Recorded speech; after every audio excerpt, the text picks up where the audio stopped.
welcome in everyone to another edition of the GSMC College Football Podcast, brought to you by the GSMC Sports Network. I'm your host, as always, Tommy Brzee. It is Friday, August 9th around here, and we have a great show for you today. We're going to start talking a little bit about Colorado. I had a segment earlier in the week that has ruffled a little bit of feathers. I want to kind of clarify some things with that segment and kind of just talk about Colorado in a broad sense and how they face some hurdles that some other teams just don't face. Then we'll get into some of the biggest leaps that the title contenders this year need to take. We'll start with the big four teams that we've usually been starting these with, and we'll continue this throughout the next couple of days on this show. And then we'll get into the players that just have to have a big fall camp. We'll finish it out today. A couple of teams that are a little bit sneaky teams in their conference. Maybe not big-time conference contenders, but absolutely could get into that realm if they have a good year. Then we'll finish out conference questions with the Big 12 today. Absolutely want more questions from you all. If you have any, please put them in the comments and I will absolutely get to them on next week's shows. And then we'll get into a little bit of a Friday headline catch-up. There were a ton of different headlines that came out, especially a very interesting one from FIU, but we'll get to that at the very end of the show. But before we jump in, I do want to remind you all we get tons of questions and comments throughout the show, but also we now have a super chat. If you're on YouTube, if you're on the Sports Network YouTube, you can see below the chat, you can see a little $sign there. We would love to get any of your comments that you possibly could have. If it's questions, if it's comments, if it's,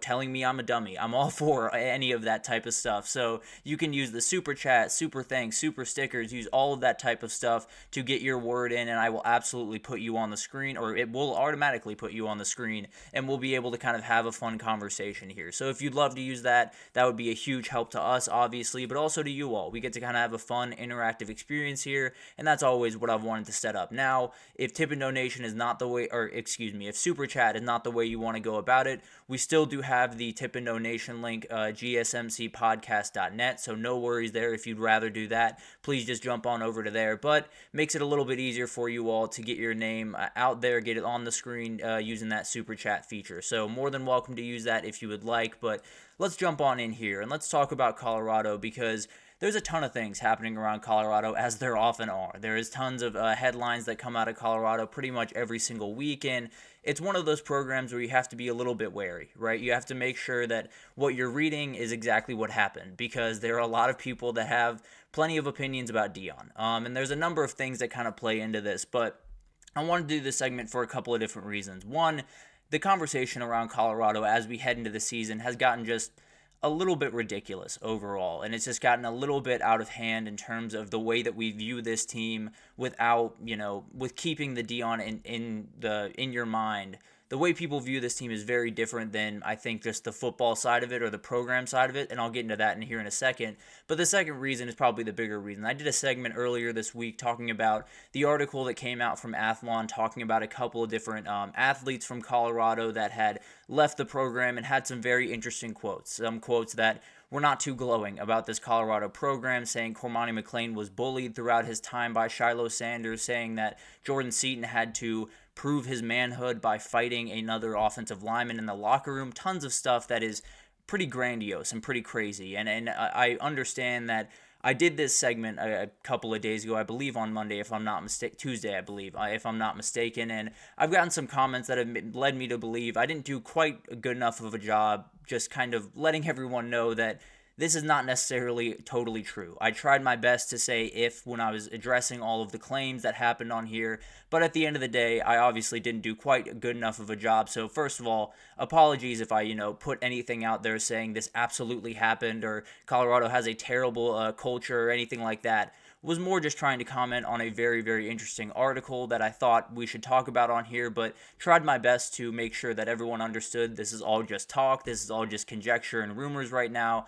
Obviously, I did not do quite a good a job of that as I would have liked. So, obviously, apologies to anyone that was upset, apologies to Deion in Colorado, because I don't want to peddle any rumors that are not real. And that's actually the second part of this, where it sounds like that article is at the very least embellished. It's not to say, certain things weren't happening back there that ruffled some feathers, but the reality is everyone has different perspectives. You have 130 guys in that locker room right now. They all have a different perspective of what's going on, and some guys are going to leave and they're going to have sour grapes. That's just the way this is going to work, especially around a guy like Deion.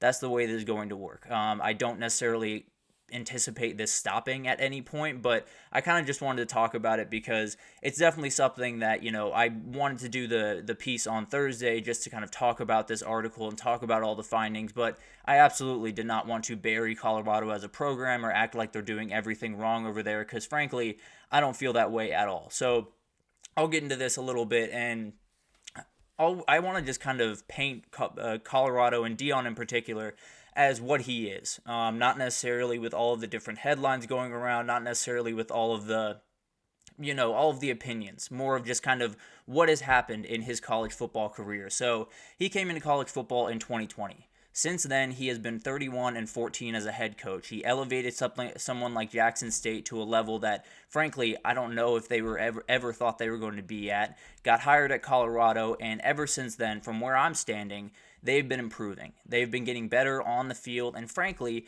they've been getting better off the field. It's hard for me to say that a culture is totally broken, is totally all over the place, when I'm not hearing many, claims that kids are getting in trouble with the law or anything is happening out there. That's not happening at Colorado. And the way that some people talk about Colorado and Deion, you would think they were getting tons of arrests and tons of things off the field that were distracting them. The only thing off the field that you really have to worry about is some of these guys are going to talk a little bit. Some of these guys are a little bit boisterous, and that's well and good. That's sports. And so it's one of those things that it feels like a weird thing that's kind of happened ever since Deion has shown up on the scene, especially at Colorado, where you have this energy around him like he has to do better than everyone else. It's not necessarily from a perspective of coaching football games, because if he goes out and wins 9 football games this year, no one's going to question too much. But at the end of the day, it feels like whenever he is on tape, whenever he is in front of a microphone and he has to, speak to the world,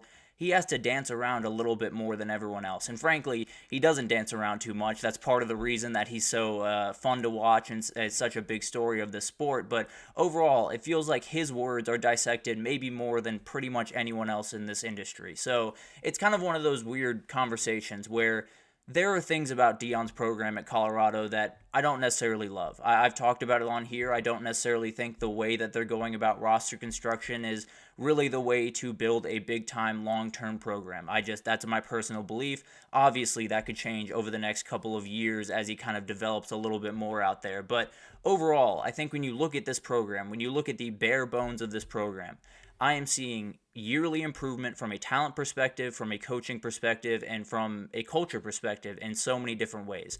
All of these articles are going to come out. The Athlon article is not going to be alone this year. I can almost promise you that. There will be plenty of other people that are trying to, get a couple of clicks on their article and use that to kind of bash Deion. And I promise that was not what I was trying to do on Tuesday, but it obviously came off that way. So again, apologies for that. But it's one of those things that Colorado, talks a lot. That's who they are. They are outward. They are loud. That's kind of the energy that Deion brings.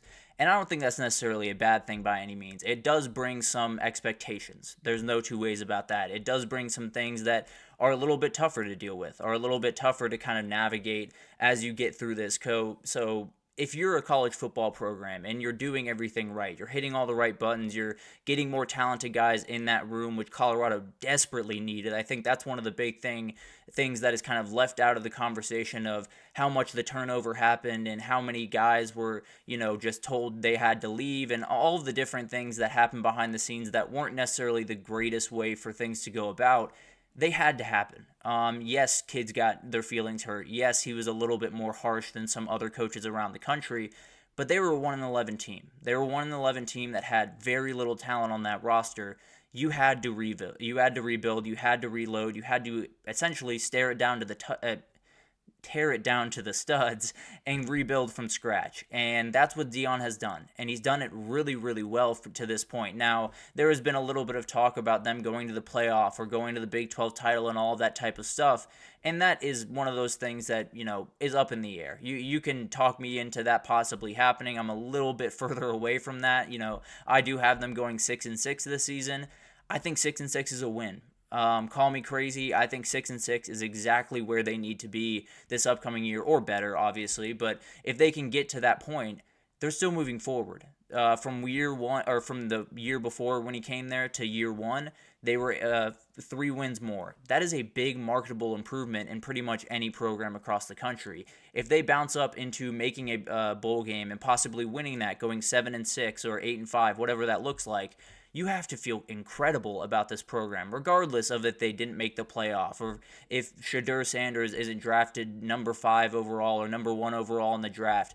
None of that really matters. What matters is what's happening on the football field, and from where I'm standing, Colorado is getting a ton better on the football field every single year, and they're addressing the areas that need to be addressed on this team. When you look last year, the line of scrimmage was just an absolute nightmare. They got bullied pretty much every single week. They went out and got as many guys as they possibly could to fix that problem. Now, is it going to work out exactly the way that they want? I think it'll be a little bit of a learning curve, but it doesn't change that you saw a problem, you addressed it. That's what college football is about. That's what building a program is about. So overall, I think you look at this Colorado team, and I just always wonder, you take Deion out of the equation. You take all of the feelings that people have about Deion from his time at Colorado, or even from before that when he was an athlete and, all over everyone's TV. There were a number of opinions that were held back then that are still held. And I wonder, you take Deion out of it. It's just a nameless, faceless person running that program. We're looking at it as one of the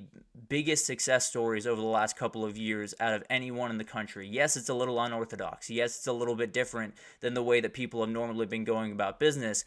It doesn't make it not effective, and it doesn't mean that he's not taking steps forward. Is there a plateau there? That is a question that I definitely have about this program. When you're bringing in so many new guys, there definitely could be a plateau at some point where maybe you can't get over 9 wins, or maybe you can't get over 10 wins.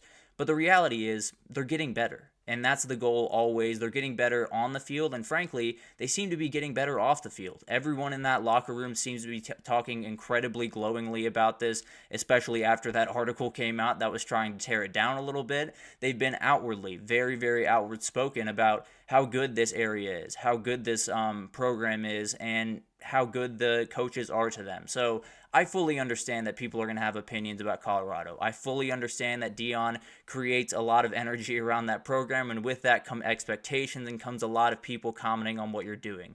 All I'm saying is if you strip down all of the other stuff, if you strip down all of the outward stuff that has nothing to do with football, you would see a program that is getting better in pretty much every aspect. Whether it's talent level, NIL, all of that stuff is coming into place more and more under Deion Sanders, and I'm having a hard time sitting here and acting like he's doing anything really wrong. I understand the first part of it was a little bit bumpy with some very not nice conversations in the background, but those had to happen. For this program to get where they want to be, they had to happen. So overall, want to first of all just apologize if I made anyone think that the rumors in that Athlon article were entirely true. Not at all. What I was trying to do in that was just trying to tell a story of a very interesting article that came out. But on top of that, just want to remind everyone that when you look at Deion in Colorado, just take all the biases out of it. Do yourself that favor at the very least. Take the bias out of it and look at them as a football program, and you'll see a really, really impressive building job from Deion and company. But